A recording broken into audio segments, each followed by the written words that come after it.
மீராக்கு வந்து ஒரு சின்ன ஆக்சிடென்ட் மாதிரி ஆயிடுச்சு. கை வந்து பார்த்தீங்கன்னா பைக் வந்து கொஞ்சம் ஆக்சிடென்ட் ஆயிடுச்சு. ரொம்ப ஆக்சிடென்ட் இல்லை, உடலை சைடில் சொல்லி அப்படின்னா கொஞ்சம் உங்களுக்கு லேசாக தெரியுது. ஆனால் இது வீங்கி இருக்குது.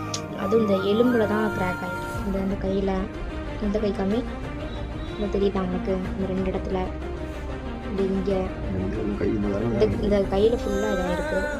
இங்கே வந்து இந்த கையில் மட்டும் இல்லையா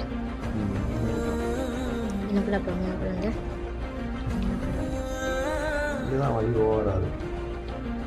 வாய்க்கிட்ட அவனுக்கு இருக்குல்ல.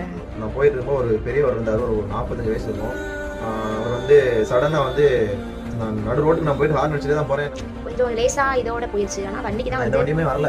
வண்டிக்கு தான் 4000 கிட்ட வந்து செலவாயிடுச்சு. வண்டி வந்து ஒர்க் ஷாப்பில் சைடு காலிகிராஃப் அந்த காலுக்கு பார்த்தீங்கன்னா அது அப்படியே உடஞ்சிச்சான். எல்லாமே கிராக் ஆயிடுச்சு. சைடு மட்டும் கிராக் ஆயிடுச்சு. ப்ளூ லைட் எல்லாம் கிராக் ஆயிடுச்சு. ஒரு ஃபீலிங்ஸ்னா சுற்றி 30 பேர் இருந்தோம்னா யாருமே தூக்கி விடலை.